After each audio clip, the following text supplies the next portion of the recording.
আসসালামু আলাইকুম। আপনাদের অনেকের বাসায় এরকম চেক বই আছে। অনেকেই হয়তো এই বিষয়টা খেয়াল করেছেন এবং পড়েছেন, অনেকেই আবার কখনোই সময়ের অভাবে পড়েননি। এই যে কাভার পেজের এই পিছনে 8টি পয়েন্ট আছে, 8টি নির্দেশাবলী আছে।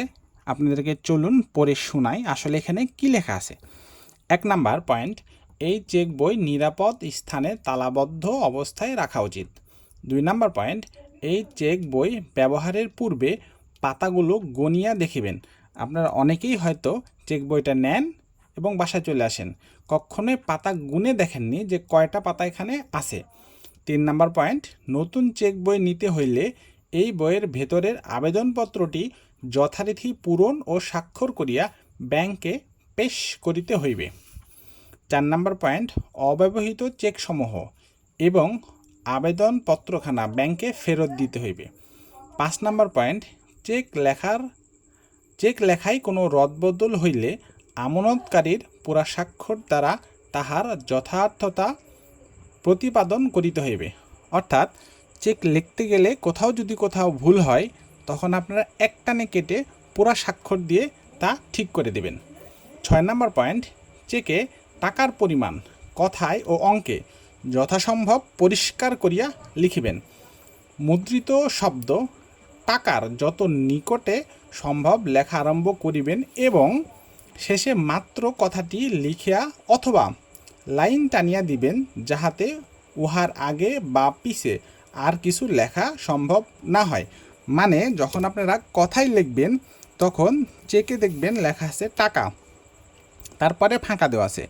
টাকা লেখার যত কাছে আপনাদের যত সম্ভব কাছে লিখবেন।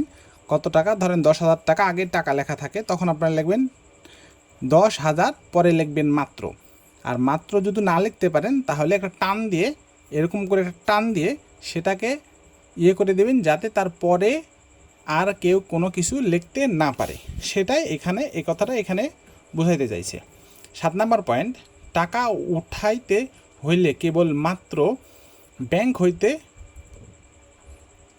সরবরাহ করা ফর্মই ব্যবহার করিতে হইবে। কোনো অবস্থাতেই অলিখিত চেক অন্য লোকের হাতে দিবেন না। মানে বলছে আপনারা ব্ল্যাঙ্ক চেক, ফাঁকা চেক অন্য কারো হাতে কখনোই দেবেন না। 8 নাম্বার পয়েন্ট, ক্রস চেক সাধারণত কোনো ব্যাংক অ্যাকাউন্টে জমা করিতে হইবে।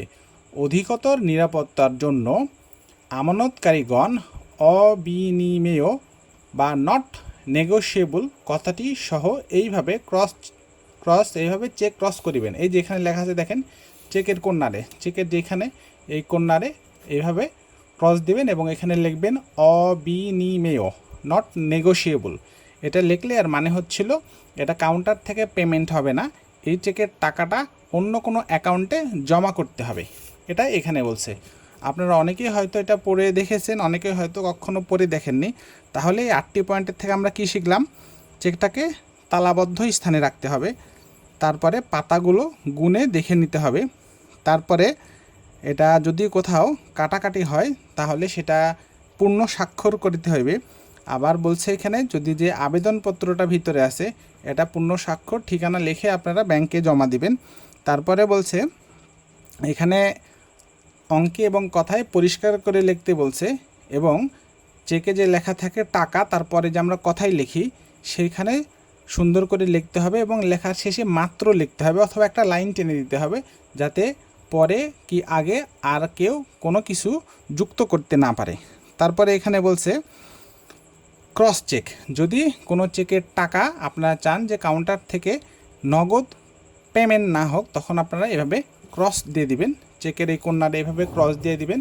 মানে হচ্ছে এই চেকটা তখন কোনো অ্যাকাউন্টে জমা হবে, এই টাকাটা কাউন্টার থেকে সরাসরি আর পেমেন্ট হবে না। আশা করি আপনারা বুঝতে পারছেন। আপনাদেরকে ধন্যবাদ।